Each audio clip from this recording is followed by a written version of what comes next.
Sammo, how you doing? This is I'm since you addressed me in a video and you're kind enough to keep making videos to address me. I figure I should return the favor and not just respond in a message, but messages might be easier in the future. Um, as you know, my name is Yusuf, or in English Joseph. You can call me either one. Um, I have both a Catholic and Islamic background, kind of blended together until about the age of 13 and maybe 12. I don't know. It could have been 10. It's really hard to gauge when I actually started learning about Islam, and then where I actually took the leap at about 14 into going into political, being very political. My favorite political party used to be Hizb ut-Tahrir, the Party of Liberation, and actually I still think if you go by Orthodox Islam, then you will. That's the party. Sadly enough, I still hold that. I pretty much started being a Christian, I guess, around 2001, uh, February. I think there's kind of a date there. I still don't believe in a virgin birth or the resurrection. I don't know. It was very strange, the kind of Christianity I held. And I did a lot of searching. I read the church fathers, and for many reasons, I wound up going back to what I recognized to be the historical church that Christ and the apostles founded, which is the Eastern Orthodox Communion. I was accepted into the Arab Orthodox Church. It's also known as Syriac or Antiochian. I then left that, went into a period of doubt, and now am at the OCA, the Orthodox Church of America, which is part of the Russian Orthodox Church. But the one thing I would recommend to you as a new Christian is very helpful, and this is not just a denominational faction. Um, all Trinity believing Christians at seminary or at some point read these.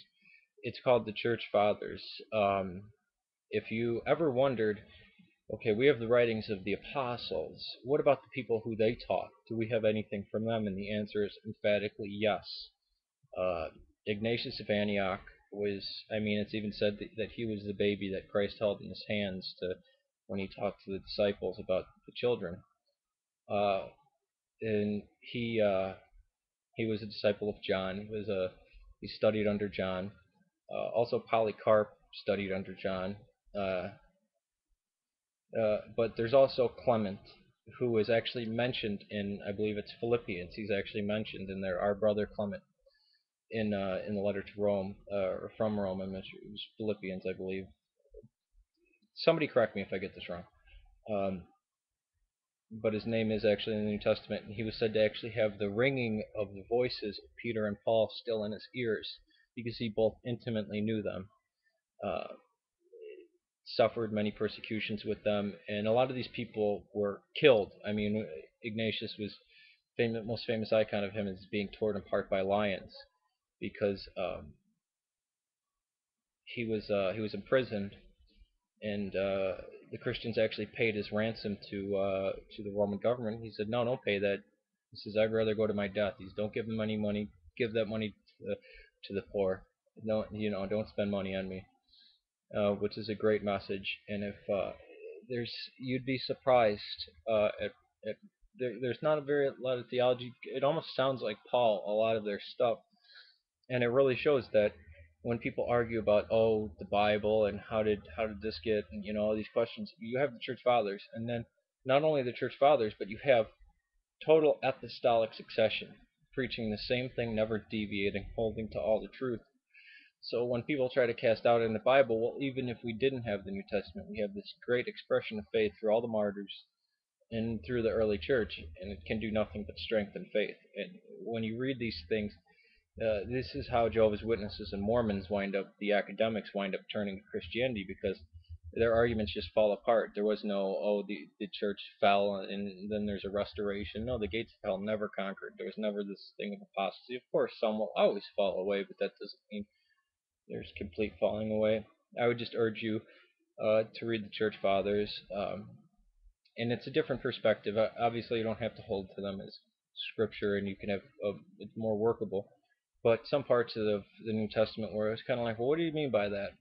Well, we have the guys who are taught right under them that here's what was meant in this concern or that or this, uh, and there's just a wellspring of knowledge. The whole Bible, the whole New Testament, can be recreated from the works of the church fathers. All but I think they say 11 verses. Even if we lost the Bible completely, because they used the Bible so much, they had it written down. And these are the people who fought the early Gnostics and who really hammered out the faith. And you can see the struggles that they went through back then. We're still struggling with a lot of the same things because the heresies, as I said, just keep popping up.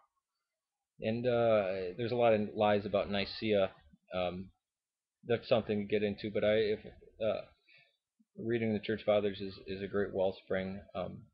But keep in mind, they don't speak infallibly. Tertullian and Origen were considered church fathers, but they were never called saints because they went off on wild tangents and things like that. Uh, but that would be one thing I would recommend you if you're looking for guidance or anything scholarly. Peace to you. If you have any questions about the Eastern Orthodox Church, I know a lot about church history. If you have questions about Islam and Christianity, please come to me because it's one of the areas I deal in. And when I first started coming to Christianity, I really worked with the Jehovah's Witnesses and kind of refuting their stuff because their stuff was kind of scary, and I thought maybe it was real. When I learned better, I thought, wow, I could have got sucked into that. Uh, Peace to you. May God bless you. You can pray for my family right now. There's some sickness that's pretty dark and grave. So please pray for the health of my family. I will. You will always be in my prayers. Um, Peace to you. Oh, the Didache. The Didache was actually written by the apostles, and it tells the days when you fast. It even gives the rule of prayer. That is very helpful. And not only does it say, do unto others you would have done, you it also says that which you would not want done unto yourself, don't do that to other people. So it gives kind of different perspectives. But the Didache would definitely be just a great source of information, and you can see that's why. Well, just the different reasons for why the church does the things they do, how Sunday became the Lord's Day, and why we don't fast on Tuesdays and Thursdays, why we fast on Wednesdays and Fridays. Because there's kind of a problem with a lot of churches that kind of just don't know the church because as we know, the church started long before the Bible was written down. I mean, the letters that Paul wrote were from one church to another or two different churches that had already existed. And these questions like, well, when it talks about fasting, well, when do we fast as Christians? It doesn't really tell us in here. Uh, it's the apostles kind of explaining a lot of things. It's not very long, unfortunately. I wish it was longer.